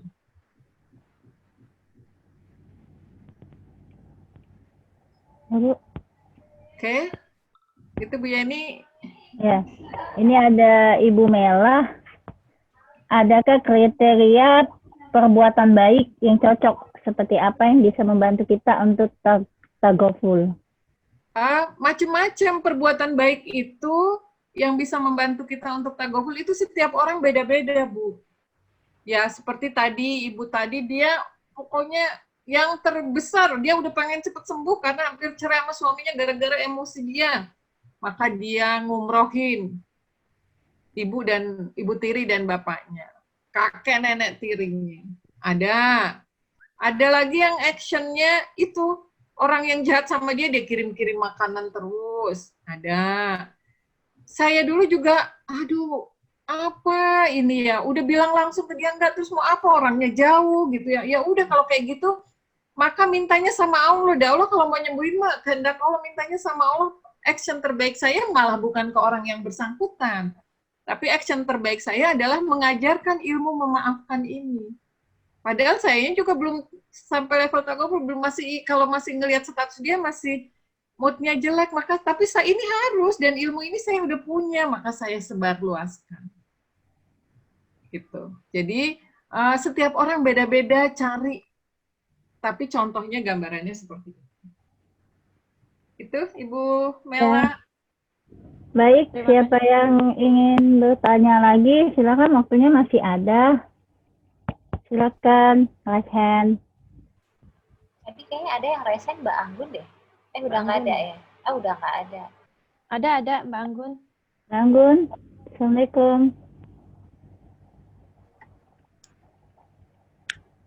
Sudah diminta unmute. Assalamualaikum Mbak Anggun. Orangnya lagi nggak ada, Mel. Kayaknya lagi nggak ada. Ya udah. Mama Fatur mungkin. Curhat nanti saya. Udah aku gantian mau Gantian ya, ntar kebahagiaan. Bu, iya sih saya sadar berarti saya belum sampai tagoful ya, karena sebenarnya juga saya tahu tentang kode dan kode segala macam, tapi Masya Allah gimana ya Bu untuk memulai tersenyum melihatnya, bersapa, itu rasanya Masya Allah luar biasa berat banget. Kayaknya saya tipikal yang ya udah I forgive you, but I don't want to know about you. I don't want to know anything about you. Just stay away from me gitu. Tapi kalau ada depan aku, ya saya biasa aja. Tapi it doesn't mean I have to be so nicely banget ya kayak dulu kita gitu. Tapi sekarang ya baik-baik aja. Wah Ibu Dini apa kabar? Mungkin kalau dulu Ibu Dini tuh nggak sih Bu Dini aku gini loh Bu Dini. Sekarang kayaknya Bu Dini apa kabar? Itu gimana Bu? Saya berarti belum tagoful ya. Belum. Ibu masih harus terus menyembuhkan, itu masih ada luka batin. Subhanallah. Ya, masih punya luka batin, masih terus mesti banyak dialog sama Allah. Ayo ikut kelas healing communication. Ya boleh nih Bu. Biar prosesnya lebih detail. Kalau yang tadi Nira tadi belum bisa menyembuhkan Ibu, ada proses lebih detailnya lagi. Ya. Boleh. Setiap hari ketemu lagi Bu. Kalau gitu setiap hari ketemu tuh gimana ya Bu? Aduh. Iya, makanya harus disembuhkan itu kalau tiap hari ketemu. Masya Allah. Yang sebenarnya kalau tiap hari ketemu harus lebih bersyukur Bu. Berarti ada peluang untuk menyembuhkan. Oh saya dulu malah sedih. Aduh jauh banget gimana caranya. Tapi ya Allah aku pengen banget sembuh. Aku nggak mau sinyalku sama Engkau lemah. Berarti niatnya kurang ya Bu ya kalau setiap hari ketemu terus masih Belum tentu sih, kita nggak tahu ya. Belum tentu loh. Yang jelas ini tuh kayak penyakit di luar juga, setiap orang beda-beda. Nih sama-sama kena virus corona ya. Itu kemarin ada salah satu anggota komunitas Ibu Hebat di Bogor tuh. Sama-sama sekeluarga kena virus corona, ibunya itu yang sampai lama banget nggak sembuh-sembuh. Itu yang di luar, yang di dalam dah emang saya bilang ayo dong Ibu sembuhin dulu luka batin, karena kalau orang punya luka batin itu kan badan kita jadi asem ya. bukan baunya, tapi apanya ya, pH-nya. Jadi mudah ditempelin, penyakit apapun akan mudah. Sembuh juga susah. Termasuk sakit kepala, Bu. Oh iya, Tulang belakang gitu. itu termasuk ringan. Sakit kepala, tulang belakang gitu. Karena Ringan, Bu. masih ada Kalau agak yang udah mendam sampai sedikit. parah itu sering masuk ICU tanpa jelas sebabnya. Gitu terus kanker, naudzubillah min dzalik. Walaupun nggak selalu sakit kanker karena luka batin ya, tapi pada banyak kasus saya temui karena itu. Jadi tanda-tanda kayak saya pikir orang kan banyak ya Bu ya, kan maksudnya stres gitu, tanda orang yang sering mual lah, tiba-tiba sakit kepala, itu bisa jadi bukan hanya stres biasa ya, Iya. sebenarnya ada luka batin juga yang tanpa dia sadari gitu ya. Iya, bisa jadi. Aduh, penting juga ya tahu banget berarti kita ada apa sebelum-sebelumnya gitu ya. Ini ada lagi nih. Biasa aja ya badan pusing. Oh nih Mbak Fatur, Ibu Yayas nih ada yang tanya Yayas, nih. ya. Ampun apakah setelah memaafkan orang yang telah menzolimi kita harus getting close ke YBS? Yang atau bersangkutan. Oh, yang bersangkutan ya? Enggak tahu.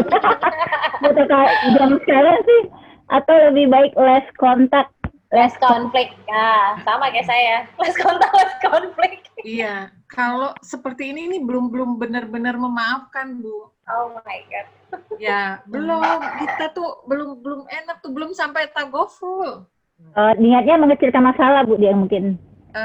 Boleh, tapi sebenarnya kalau orang yang sudah levelnya naik itu, dia tuh ngadepin masalah tuh akan tadi. Sebenarnya kan kita ketika ada orang ngasih masalah ke kita, gitu ya, ketika ada orang memberi masalah kepada kita, ibu-ibu, kalau kita sudah terbiasa, ya nanti di healing communication itu sampai ngomong. Jadi healing communication itu keterampilan bicara ke diri sendiri dan berbicara ke orang lain. Bicara ke diri sendirinya tuh kalau kena masalah jebret. Innalillahi wa innalillahi roji'un, semua dari Allah dan akan kembali kepada Allah. Ya Allah, gitu ya. Ini tuh semua terjadi atas izin-Mu. Beri saya kekuatan untuk menghadapi cobaan ini. Ya Allah, aku ridho. Ya Allah, aku ridho. Cuman saat ini aku belum tahu pesan cintanya. Ya Allah, aku tahu ini yang terbaik bagi aku. Kalau ada orang kayak gitu, akankah ada orang yang bilang bahwa saya dizolimi? Tidak. Bisa jadi orang zolim sama kita itu bahwa kita bersyukur loh, Bu.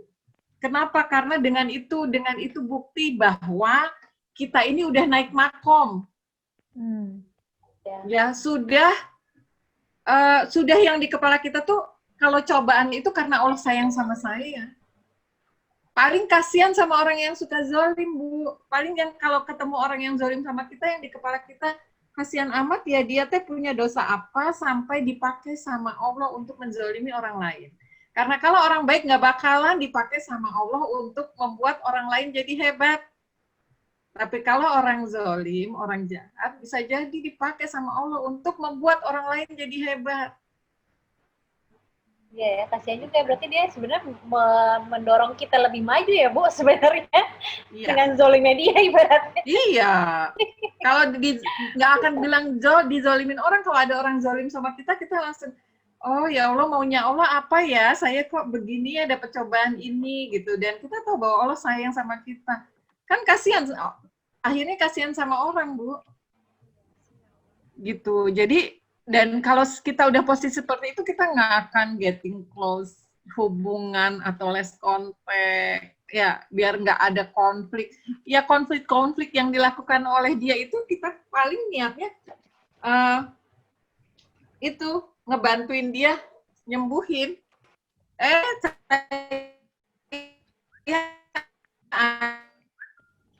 Ada gitu ya, saya baru itu yang bikin orang sering sakit hati sama kamu. Kadang orang nggak sadar. Jadi bukan meminimalisir kontak biar konfliknya rendah, tapi berinteraksi untuk membuat dia lebih baik. Ya. Ya, Ibu Dini, ini ada yang ingin bertanya. Mbak Mbak Anggun. Anggun, si Anggun silakan videonya Monggo. dibuka voice note-nya. Silakan Mbak. Assalamualaikum, Bunda Rini. Bunda Bunda. Waalaikumsalam warahmatullahi wabarakatuh. Iya, aku mau tanya. Jadi aku ada masalah sama suami. Setiap kali perlakuannya tuh yang di luar di luar fitrahnya dia sebagai suami kepada saya. Seringkali saya udah lupain gitu semua kelakuannya, pengen memaafkan, tapi tiap kali saya selalu rasa pengen lupain masalah itu, tapi kelakuannya dia tiap saat selalu ada aja yang bikin saya inget lagi gitu, Bunda. Gimana cara saya untuk menyikapinya? Apa saya harus tegur atau saya harus berusaha baik-baik aja biar nggak ada lagi permasalahan-permasalahan yang lainnya gitu, Bun? Iya. Gini Bu, kalau ini agak kompleks ya Bu ya. Jadi memang Ibu punya luka batin yang disembuhkan, ada proses penyembuhannya itu. Kalau kasus-kasus rumah tangga ini dikuatin berpikir positifnya. Jadi tadi yang actionnya yang berpikir positif, emosi positif itu memang harus latihan Bu. Kalau di kelas healing communication itu benar-benar sampai dituliskan memang. Sakit hatinya apa, ditulis gitu ya. Kemudian di-share di grup, teman-teman yang respon, ditulisin, diapainnya gini. Nah, biasanya kadang kalau kejadian di kelas healing communication itu ya Bu ya, karena saling berbagi luka batinnya, akhirnya orang tuh pada saling kayak gini, malu Bu Dini nggak jadi deh, emang kenapa? Ternyata masalah saya teh kecil, ada yang jauh lebih berat gitu ya, ada yang ternyata gitu-gitu. Sebenarnya kan proses healingnya juga di grup saling berbagi luka batin itu membantu. Ya, nah ini kan karena bukan kelas healing ya, kelas Tagoful, jadi nggak ada sampai aktivitas ke sana gitu ya. Jadi Bu Anggun, kalau kasusnya kayak gini, saya nyaranin banget untuk ikut kelasnya biar nyembuhin luka batinnya bareng-bareng banyak teman, nggak sendiri. Kemudian kalau memang belum ada kesempatan untuk ikut kelas healing communication, saran saya Ibu sendiri menuliskan mulai dari menuliskan apa sih yang bikin Ibu sakit hati. Tapi kalau Ibu cuma berhenti nulis dibikin perbuatan-perbuatan yang bikin Ibu sakit hati, itu akan memasukkan rasa sakit itu. Jadi itu baru dikorek-korek sama dokter, tapi nggak dikasih obat.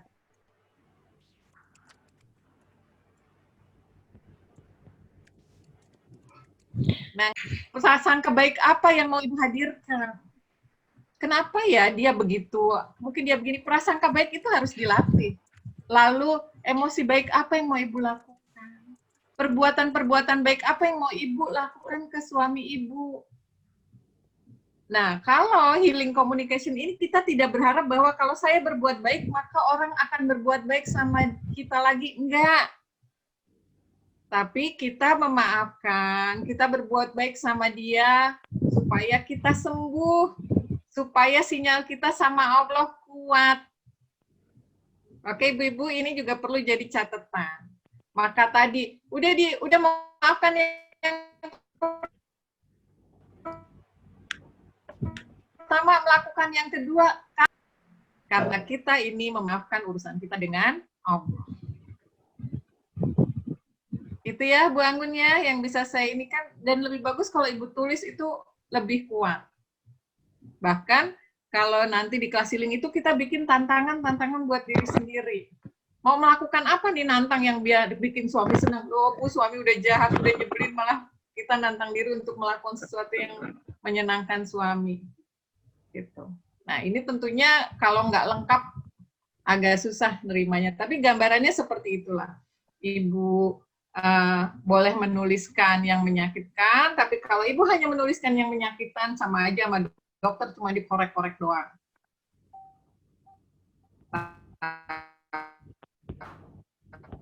Tapi setelah itu Ibu mengobatinya, apa termasuk itu semua dituliskan, hal-hal baik apa yang mau Ibu lakukan. Gitu. Ya, benar.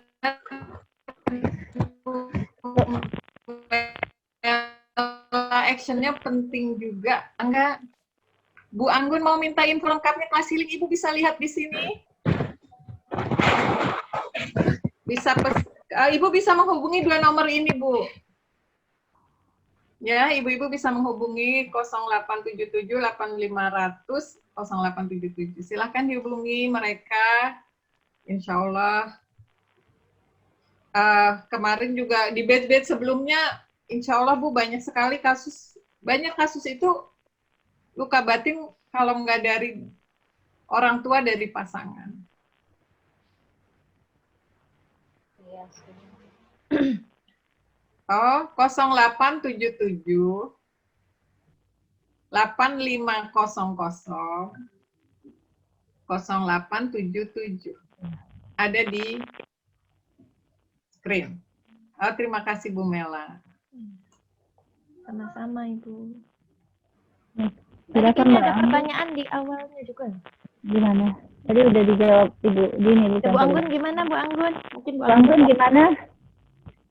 Jawabannya? Alhamdulillah, ya terima kasih banyak Bu Dini atas jawabannya. Terima kasih untuk bunda-bunda semua yang udah respon. Terima kasih doa-doanya, semangatnya. Coba bergabung aja Bu. Semoga. Iya. Ya? Ya, insya Allah saya segera bergabung. Ya, mudah-mudahan Ya. Allah mudahkan. Amin. Amin, amin. Ya. Amin. Tadi Bu Mbak Yani di awal ya katanya gitu ada dari Mbak Nendra ya. Nendra. Tadi udah di. Bukan sebelumnya yang di atas. Sebenarnya sih bukan bertanya mungkin tapi menanggapi. Ntar dari mana? Naik lagi saya. Sebentar saya bacakan. Bunda Lala, memaafkan kesalahan yang pertama. Intinya sudah memaafkan kesalahan yang pertama dan sekarang susah memaafkan pada kesalahan yang kedua. Katanya. Jadi mungkin diulang. Oh ya.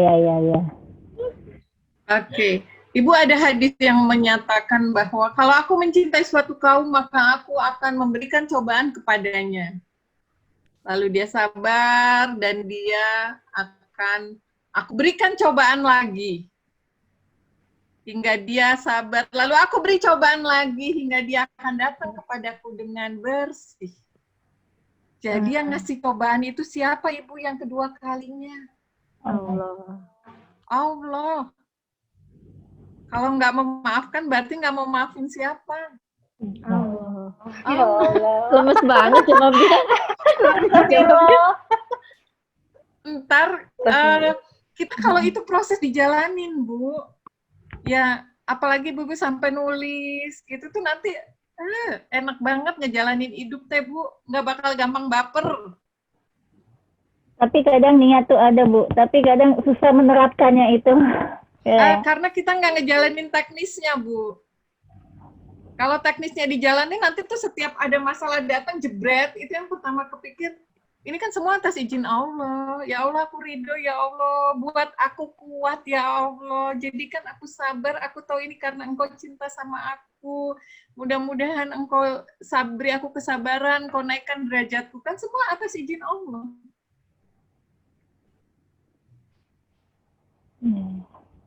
Kembali ke qadar dan qadar ya Bu ya. Nah, ngerasanya kasihan amat ya. Kasihan amat ya dia ya. Bukan, kok gitu amat ya? Bukan. Nanti yang akan terasa adalah Kadang masih nyebut kayak gitu. Ya. Dia punya salah apa sampai sama Allah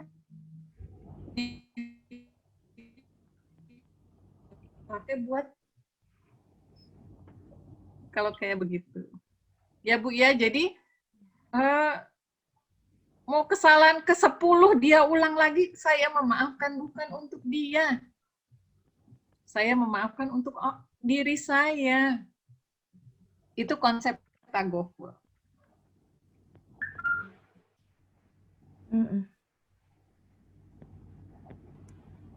Mangga, Biani. Ya, semoga bisa menerapkannya Bu ya. Amin. Amin, amin. Baik, masih ada yang ingin bertanya? Tidak? Kalau tidak ada, Mbak Yeni yang nanya. saya aja bingung Bu mau nanya apa, karena kayaknya lukanya banyak deh. Saya tuh orangnya apa ya? Astagfirullah. Banyak diem aja deh. Ya udah deh gitu. Ya udah. Ya. Karena saya tahu ya udah, itu udah kehendak Allah yang udah ngasih, ya udahlah. Jalanin aja itu Bu. Tapi kadang terbuka lagi, inget yang lalu-lalu, entar ya udah gitu, diem dulu sebentar kadang gitu. Tapi kayaknya lukanya nggak akan hilang ya Bu ya kalau kayak gitu. Udah bagus ya Bu ya, udah sampai di ini kan semua terjadi atas izin Allah, udah bagus. Tinggal actionnya. Actionnya Ya, kurang. Tapi kadang imannya sedih udah. sendiri, kadang buat sedih sendiri gitu. Nah diam aja. Apa harus Nah, begini? biasanya kalau tipe yang Penyakit orang gitu. diem aja, kalau nggak tuntas ini nanti sakit ke badan sendiri Bu.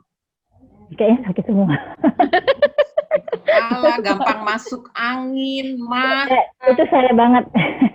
Ya udah, itu makanya berlatih untuk bukan cuman sampai di ya udah deh gitu. Oh iya Bu ya. Nah, ikutan kelasnya udah daftar sama Ibu Reni. Insya Allah. Termasuk aku ya. Pengen banget sih ikut kelasnya Bu. Tapi kadang ada aja ya anak masih apa ya? Action, ini action Bapak Fatul. Action. 5 tahun, satunya 10 tahun. Action. Mumpung Kita anak aja masih jadi- kecil Bu. Enggak, Kalau jadi kata saya mumpung belum anak aja masih kecil, diikutin. ajaklah kita belajar. Iya, biasanya Karena sering ngecek Biasanya udah. ini urusannya nanti kita ke anak sih Bu. Itu mah bener banget. Jadi Penasaran Bu. saja Bu anak. Anak yang karena dia makhluk paling lemah, anak mah kalau bisa kabur, bisa melawan kita, dia lawan. Kita Astagfirullahaladzim. seenaknya ke mereka. Apalagi masa daring ini. Apalagi masa daring ini ada. Ya, apalagi daring ini sampai ada yang ngebunuh anaknya. Itu karena luka batin. Oh, Bukan luka cuma batin. karena anaknya nggak bisa ngerjain. Hmm. Nggak ada orang tua yang mau nyakitin anaknya, bunuh anaknya. Tapi Tapi kadang nggak ada bisa niat Bu. terjadi. Gitu. Kadang kelepas. Karena apa kita ya? nggak pandai menyembuhkan luka batin kita. Kita nggak pandai kemunya masalah itu cepet-cepet. Ya Allah ini atas izinmu. Anaknya nggak bisa dibilang ya Allah ini atas izinmu. Saya dari tadi udah ngasih tahu gitu ya, masih nyebelin aja, gitu ya. Masih nggak dikerjain. Semuanya atas izinmu. Iya Bu, kadang bilang kayak gitu. Mumpung masih kecil kalau saya.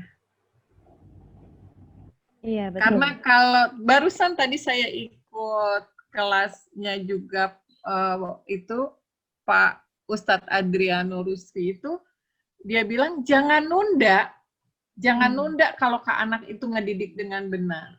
Karena kalau nunda nanti itu bisa dikenai bunga jadi berlipat-lipat. Itu pertanyaannya gimana kalau belum ngajarin anaknya nyadarnya ilmu ini harus setelah anaknya tuh 17 tahun ya ketika sadar cepat dikerjain tapi ya pasti bunganya udah banyak banget itu gitu. Dendanya udah berlipat-lipat. Afwan Bu Dini. Ya. Hendra nanya lagi nih, kalau muda baperan itu gimana Bu?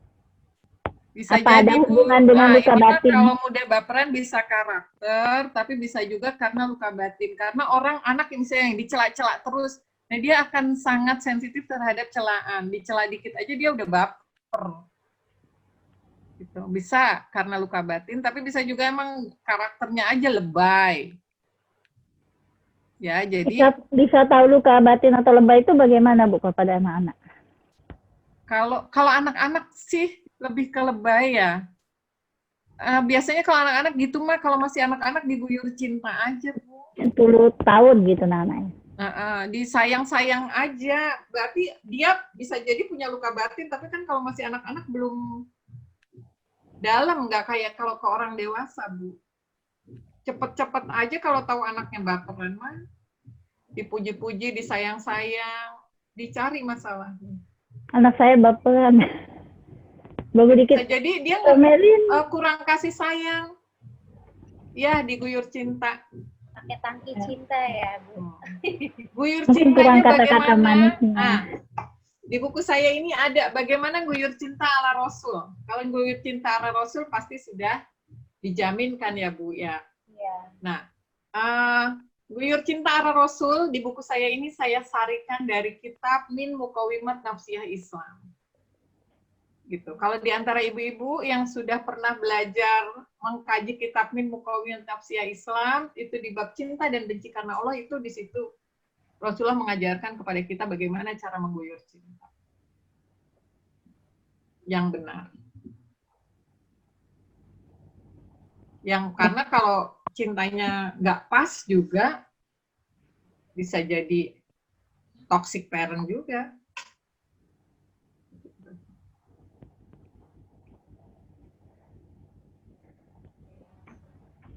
Ada Bu. Ibu. Aku lagi nge-paste kayaknya. Enggak bergerak ibunya. Maka Bu Yeni, Iya, kira-kira nge-push tadi. Ya baik. Ada satu lagi nih ya. Satu lagi Bu ya. Dari Ibu Ismi. Takabur dengan ikhlas berbeda ya. Ya, tapi kayak hampir sama. Ikhlas itu adalah, ini emang suka nyampur. Orang nggak bisa bedain ikhlas, ridho, sama tagoful, memaafkan, melupakan kesalahan orang. Kalau ikhlas itu adalah berbuat semata-mata karena Allah. Ini harus ada di awal perbuatan. Oke, ini di awal perbuatan. Berbuat semata-mata karena Allah, itu ikhlas. Ibu mengkaji ikhlas semata-mata karena Allah. Bukan karena nggak enak sama Bu Yeni, nggak enak sama Bu Mela misalnya nggak ikutan kajian. Bukan karena makhluk, ikhlas itu karena Allah. Ngedidik anak karena Allah itu ikhlas. Kalau tagoful itu adalah melupakan kesalahan orang lain. Salah satunya ridho bahwa salahnya orang, hal-hal buruk yang terjadi pada kita itu atas izin Allah. Saya ridho ya Allah, Allah ngasih ini ke saya, cobaan ini ke saya. Itu bedanya. Tagoful itu adalah berusaha melupakan kesalahan orang lain dimulai dengan ridho. Kalau ikhlas di awal perbuatan. Itu Bu Ismi bedanya. Ya alhamdulillah. Artinya waktu juga sudah 2:51. Alhamdulillah semua pertanyaan sudah dijawab oleh Ibu Ismi, Ibu Dini. Maaf kalau bila ada yang masih ingin bertanya, waktunya terbatas. Bu Dini, bisa kasih closing statement Bu? Sedikit gitu. Ibu-ibu rahimakumullah, alhamdulillah hari ini Allah beri kesempatan saya untuk sharing ilmu tentang tagoful, tentang berusaha untuk melupakan kesalahan orang lain. Itu adalah nikmat yang besar buat saya. Saya berharap ilmu ini bisa menjadi bekal kita menjalani kehidupan kita, apalagi kehidupan yang berat di era pandemi ini. Ya, di era pandemi ini banyak cobaan yang Allah berikan kepada kita. Jangan sampai cobaan itu malah membuat makin banyak luka batin pada diri kita. Ya, tetapi kalau kita orang yang mulia, yang berusaha memaafkan kesalahan orang lain, lalu kita berusaha untuk menyembuhkan luka batin kita, bukan nambah luka batin. Mudah-mudahan kita akan kelak datang ke hadapan Allah itu dengan hati yang bersih, ringan. Nggak ada hal-hal yang masih melekat, repotnya yang melekat teh. Mending kalau yang melekat teh duit gitu ya. Badan, kepintaran. Lah kalau yang melekat itu kemarahan.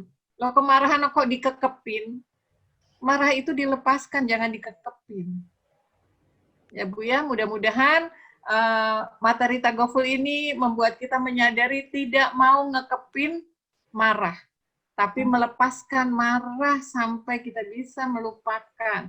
Atau setidaknya ketika ketemu triggernya, pemicunya, kita itu yang rasa yang hadir sudah biasa. Supaya sinyal kita dengan Allah kuat. Supaya tidak ada penyakit-penyakit yang menimpa kita.